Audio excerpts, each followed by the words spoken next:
Hello friends, good evening. Japan का soft bank lastly Paytm से exit ले लिए।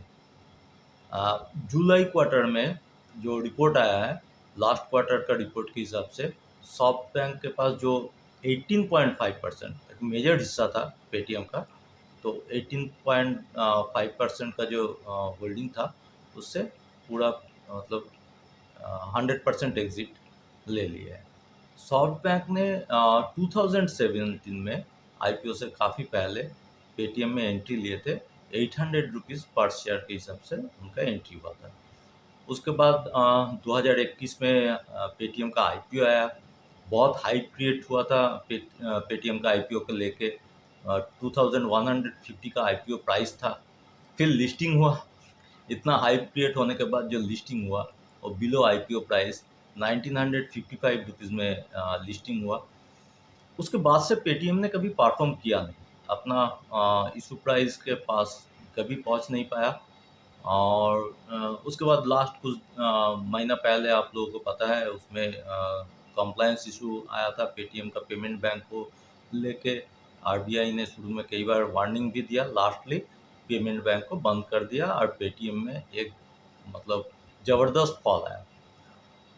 उसके बाद भी सॉफ्ट बैंक में बैंक ने इसको होल्ड करके रखे थे, लेकिन लास्ट जुलाई जून क्वार्टर में उन्होंने पूरा एग्जिट ले लिया, जहां सॉफ्ट बैंक को 1200 करोड़ का नुकसान उठाना पड़ा। पेटीएम को 7 साल होल्ड करने के बाद 1200 करोड़ का लॉस बुक किया इसने सॉफ्ट बैंक ने। और नेक्स्ट वॉरेन बफेट का जो बर्कशायर हाथवे जो कंपनी है, उन्होंने भी पेटीएम का हिस्सा लिए थे। अराउंड 2.5% शेयर होल्डिंग था वॉरेन बफेट के पास। अ, उन्होंने आईपीओ से कुछ दिन पहले लिए थे और 1280 के आसपास रेट पे बाई किए थे।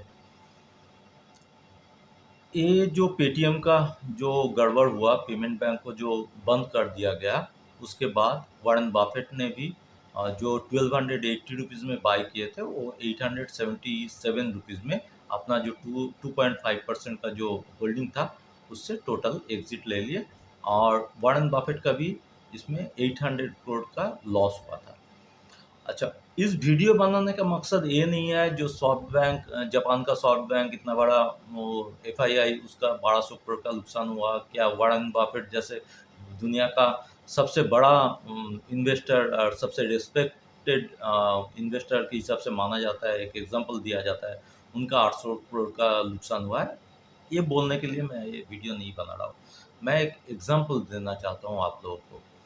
क्या है, इतना बड़े-बड़े जो इंस्टीट्यूशंस है, इनका इनके पास एक बहुत बड़ा टीम होता है एक्सपर्ट का, दुनिया का बेस्ट से बेस्ट एक्सपर्ट जो है इन सब कंपनी में काम करते हैं। जब ये एफआईआई ये इंस्टीट्यूशंस किसी दुनिया का किसी भी पार्ट में जब किसी कंपनी में इन्वेस्ट करते हैं, एक साथ लमसम में 5,000 8,000 10,000 करोड़ का इन्वेस्टमेंट होता है, उससे पहले बहुत रिसर्च करते हैं, बहुत स्टडी करके रिसर्च करके उसके बाद वो एंट्री लेते हैं और लॉन्ग टर्म के लिए एंट्री लेते हैं। ऐसे नहीं जो 2-4 साल के लिए एंट्री ले रहे हैं, लंबा टाइम के लिए होल्ड करने के लिए एंट्री लेते हैं। उसके बाद भी उन लोगों को अगर कोई भी फंडामेंटल चेंजेस नज़र आता है किसी कंपनी में, तो वो एग्ज़िट करने में भी वो हेजिटेट नहीं करते हैं। वो तुरंत लॉस बुक करते हैं। जब उनको लगता है जो बस इसमें अब लॉस बुक करके निकालना चाहिए, तो निकाल जाते हैं, हेजिटेट नहीं करते हैं। आपके लिए भी मेरा यही मतलब सजेशन है।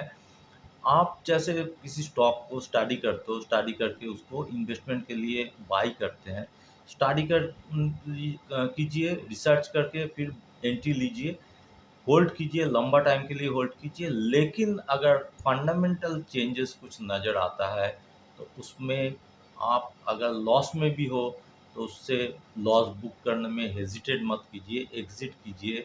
आपके लिए नेक्स्ट अपॉर्चुनिटी वेट कर रहा है, उससे एग्ज़िट करके उस फंड को आप नया किसी अच्छे स्टॉक में फिर स्टडी करके लगाइए।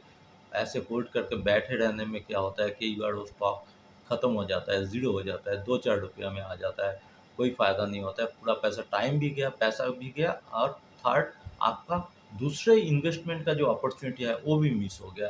क्यों मैं बोल रहा हूँ, 2008 के टाइम में यूनिटेक, सुज़लॉन जैसे स्टॉक कितना हज़ार, मतलब रुपया का प्राइस होता था, क्या रेट होता था, आरकॉम, रिलायंस इंफ्रा, आर पावर, इन सब स्टॉक का क्या रेट होता था, 2-2, ढाई-ढाई हज़ार, 3-3 हज़ार का रेट होता था।